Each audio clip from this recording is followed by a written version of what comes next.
अपने गुरु शुक्राचार्य जी से, अरे महाराज इस बालक को देखो, कितना सुंदर बालक है। दूर से ऐसा लगता है मानो हमारे यज्ञ मंडप में स्वयं नारायण भगवान जी चलकर आ रहे हैं। वामन भगवान धीरे धीरे चल के राजा बलि के यज्ञ मंडप में पधारे। अब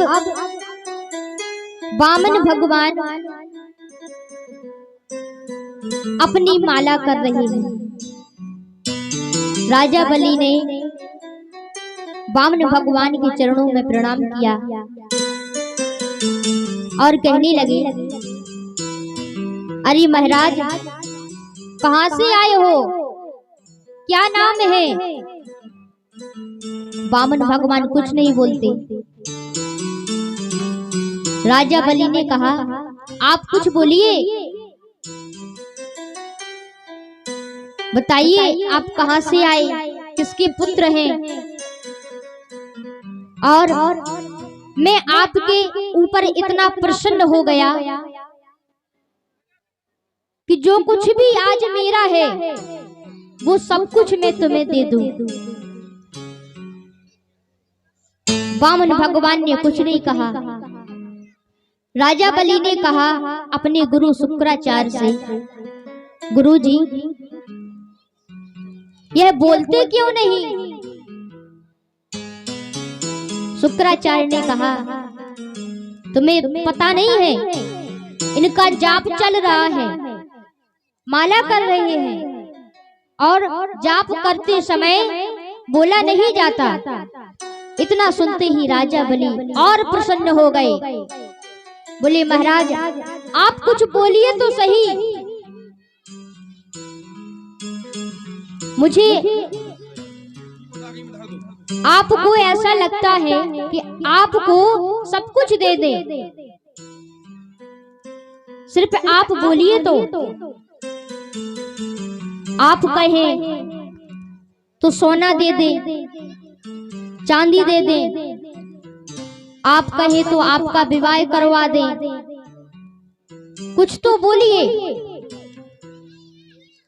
अब वामन भगवान की माला पूरी हो गई तो वामन भगवान ने कहा, आप राजा बलि हैं?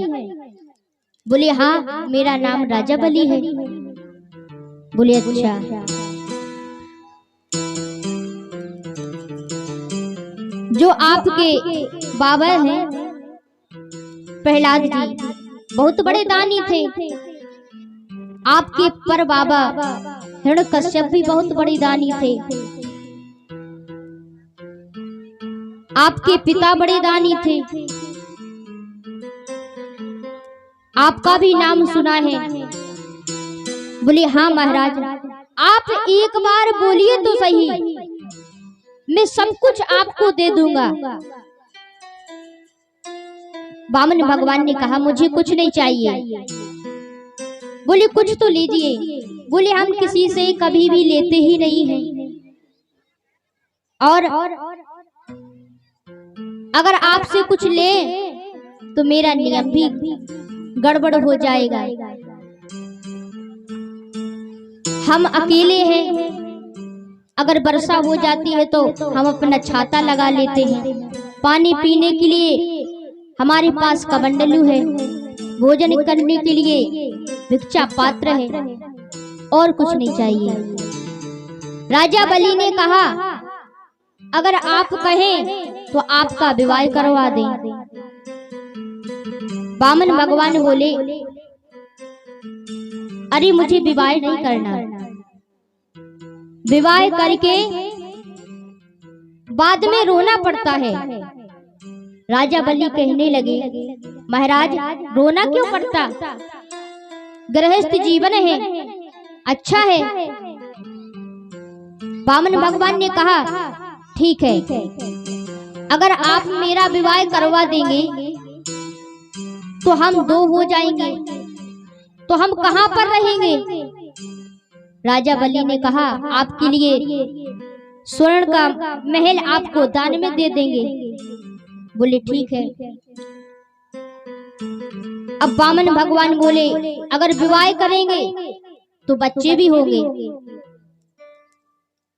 राजा बलि ने कहा बच्चे तो होना ही चाहिए हर घर में। बोले ठीक है। वामन भगवान बोले अगर उन्हीं बच्चों में अगर एक बच्चा मर जाए तो कौन रोएगा? राजा बलि ने कहा आपका बेटा है, आपका बेटा मरेगा तो आप ही रोएंगे, किराए पे थोड़ी ना लेकर के आएंगे रोने वाले को। तो वामन भगवान ने कहा जब रोना ही पड़े विवाह क्यों करें, इसीलिए मुझे विवाह नहीं करना। राजा बलि का मन उदास हो गया। बोले नहीं महाराज कुछ तो लेना पड़ेगा। वामन भगवान ने कहा ठीक है, अगर आपका इतना ही मन है तो 3 पैर धरती दे दीजिए, बस 3 पैर। आपका मन दान करने के लिए है, आपका दान भी हो जाएगा और मेरा नियम भी नहीं बिगड़ेगा। राजा बलि ने कहा 3 पैर धरती, 3 पैर धरती में क्या होगा? वामन भगवान ने कहा नहीं, अगर आपको देना है तो 3 पैर धरती दे दीजिए, नहीं तो मुझे नहीं लेना। और 3 पैर धरती अपने पैरों से नापेंगे। राजा बलि ने कहा ठीक है, आप नाप लीजिए जहां से आपको ठीक लगे। वामन भगवान ने कहा ऐसे कैसे ले ले, पहले संकल्प करो। जब कोई दान देता है तो संकल्प करके दान देना चाहिए।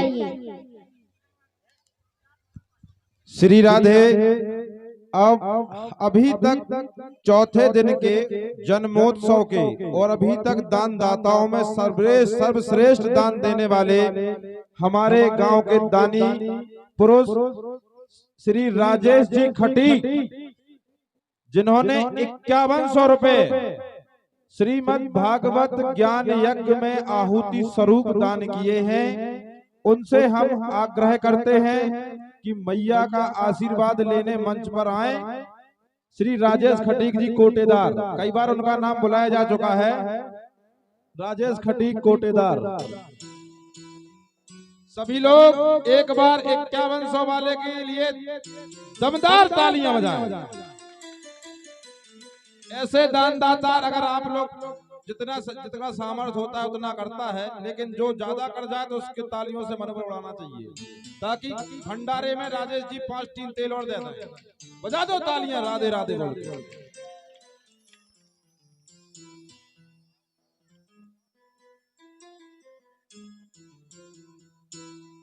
हमारे संत जी श्री राजेश जी का तिलक करें।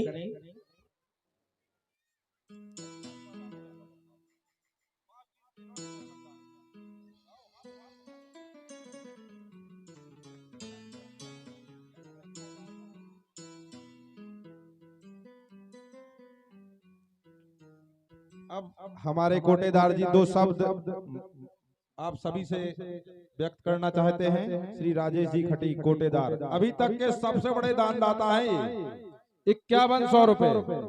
एक बार और तालियां, फिर आपके बीच 2 शब्द कहेंगे। जय जय श्री राधे। सभी पधारे हुए महानुभाव जोरदार सभी बोल रहे हैं जय जय श्री राधे।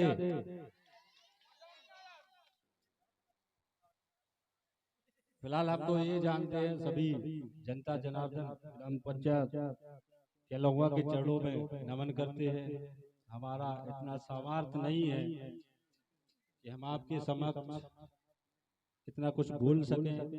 परम पूज्य हमारे गुरुदेव पंडित श्री रामरतन पांडे जी बैठे हैं, हमारे अग्रज हैं और हमारे बुजुर्ग भी हैं और भागवत कथा का जो आयोजन हुआ है, ये बहुत ही परम सौभाग्यशाली बात है। मतलब हम तो ये सोचते थे, हमने ये सोचा था, कोरोना टाइम चल रहा था, तो हमने ये सोचा था कि श्री राम कथा का आयोजन केलगवा में हो। मतलब हमारा विचार था जी कि श्री राम कथा का आयोजन हो। उसी बीच श्रीमद् भागवत कथा का आयोजन अपने ग्राम केलगवा में हो गया है। तो कुइया मंदिर पे जो भी आयोजन होते हैं उसमें पांडे परिवार की बहुत अहम भूमिका रहती है। हमने भी एक दो कथा की है, मतलब ये हम तारीफ नहीं कर रहे हैं पांडे परिवार की, लेकिन उनमें चाहे सुनील पांडे जी हो, रामरतन पांडे जी हो, उनकी इतनी अहम भूमिका रहती है, हमको साथ रहे हैं। तो इसलिए ये कोई तारीफ वाली बात नहीं है। और रही बात दानदाताओं की, तो ईश्वर के अनुरूप कोई ना दान कर सका है ना कोई दान कर सकता है, क्योंकि जिसका भी दान रहता है वो फलस्वरूप उनको देना पड़ता है। ये अगर हम सोचते हैं कि हमारी जेब से जा रहा है तो ये गलत भावना होती है, क्योंकि कहीं ना कहीं आपकी जेब में उनका हिस्सा होता है और वह हम देने के लिए तत्पर होते हैं। और हमारे परम मित्र हमारे भतीजे भी अंकित साहू जी, उन्होंने कहा है 5100 रुपए की, तो माता रानी की इच्छा रही है तो यहाँ पर 5100 रुपए नहीं 11,001 रुपए की भेंट हमारी तरफ से माता रानी के चरणों में भेंट रहेगी। सभी ग्रामवासियों का आशीर्वाद सहित चरणों में बंद। एक बार और जोरदार तालियां भैया राजेश खटीक जी के लिए। और इस व्यासपीठ से ऐसी कामना करते हैं, अब जब भी भैया राजेश खटीक जी जिस काम में हाथ डालें, अभी तो आप लोगों के आशीर्वाद से तीसरे नंबर पर थे, अब पहले नंबर पर हो जाए। जय श्री राधे। सभी का आशीर्वाद चाहते हैं। बहुत बहुत धन्यवाद। जय जय श्री राधे। जय हो जय हो। अभी जो दान का क्रम चल रहा है उसमें सबसे बड़ा दान सम्मानीय श्री राजेश जी के द्वारा भगवान के श्री चरणों में किया गया है। भगवान से हम प्रार्थना करेंगे कि भगवान आपको इससे भी बड़ा दानी बना के रखे। और कथा भी दान की ही चल रही है, कथा भी दान की चल रही है। जय श्री राधे। आइए कथा भी श्रवण करते जाएं, क्योंकि समय भी अधिक हो रहा है। भैया कमलेश जी मां साहब तो देखो, तो मोबाइल में देख रहे हैं।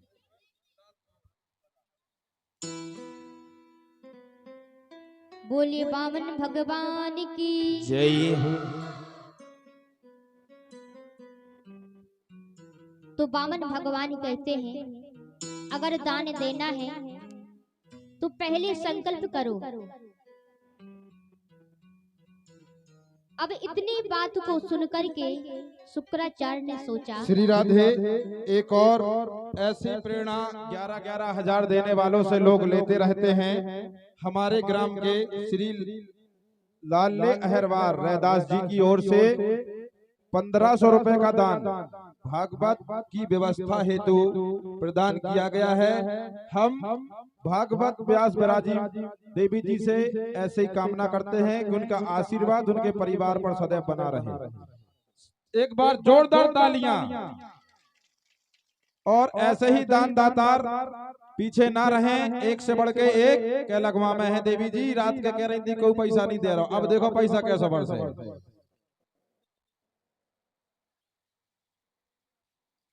बोलिए वृंदावन बिहारी लाल की।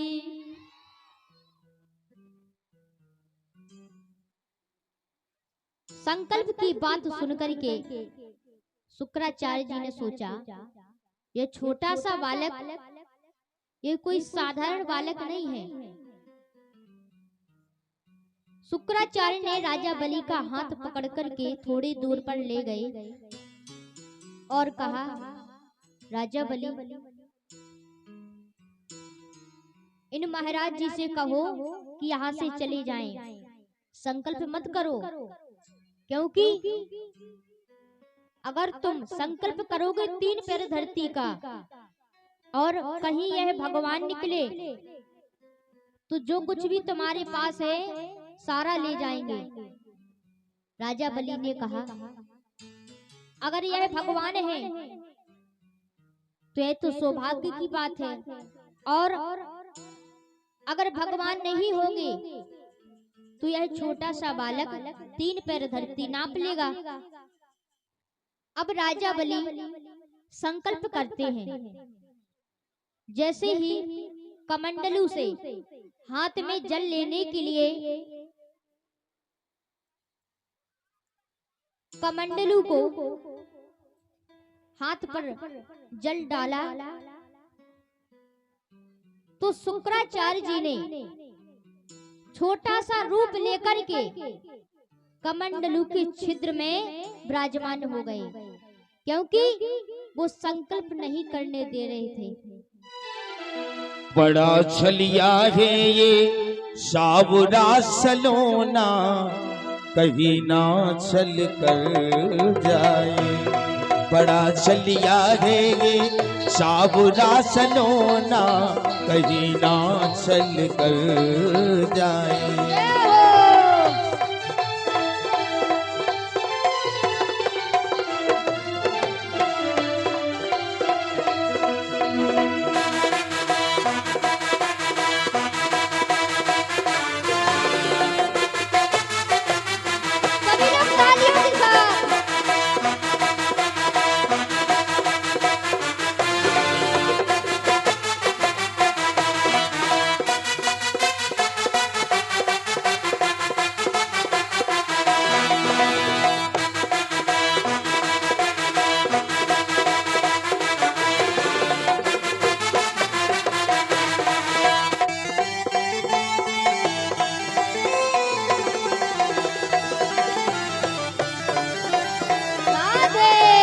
जो लोग नाच नहीं रहे, कम से कम जो नच रहे उन्हें जगह दे दो, पुण्य मिल जाए।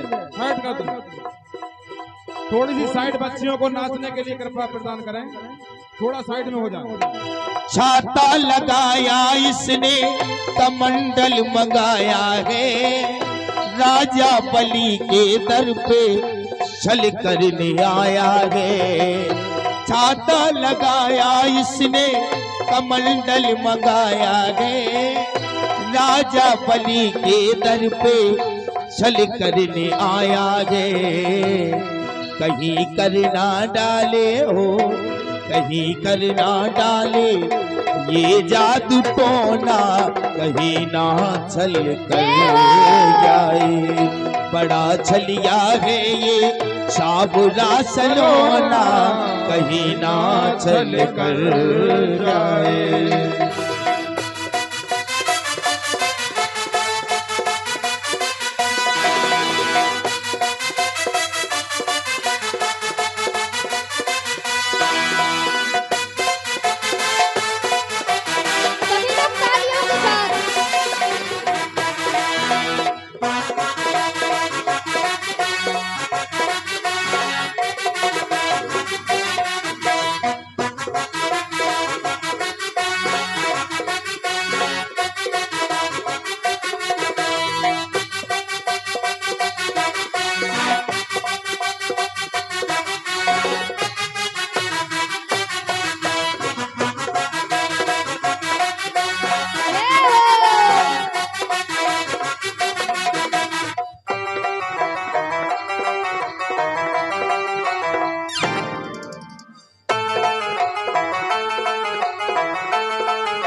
राजा बनी शुक्राचार्य गुरु ने रोका राजा बलि को, जान न पाए राजन कन्हैया छली को।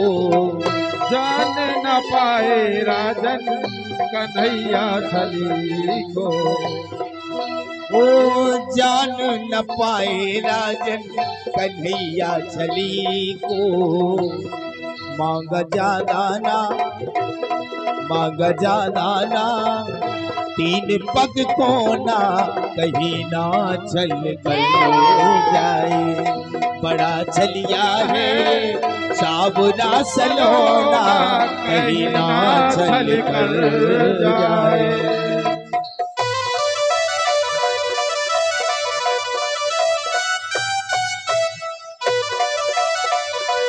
सभी लोग तालियों के साथ।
छलिया है ये साबुना सलोना कहीं ना चल कर जाए। बड़ा छलिया है ये साबुना सलोना कहीं ना चल कर जाए। वो कहीं ना चल कर जाए। हाँ कहीं ना चल कर जाए। हाँ कहीं ना चल कर जाए।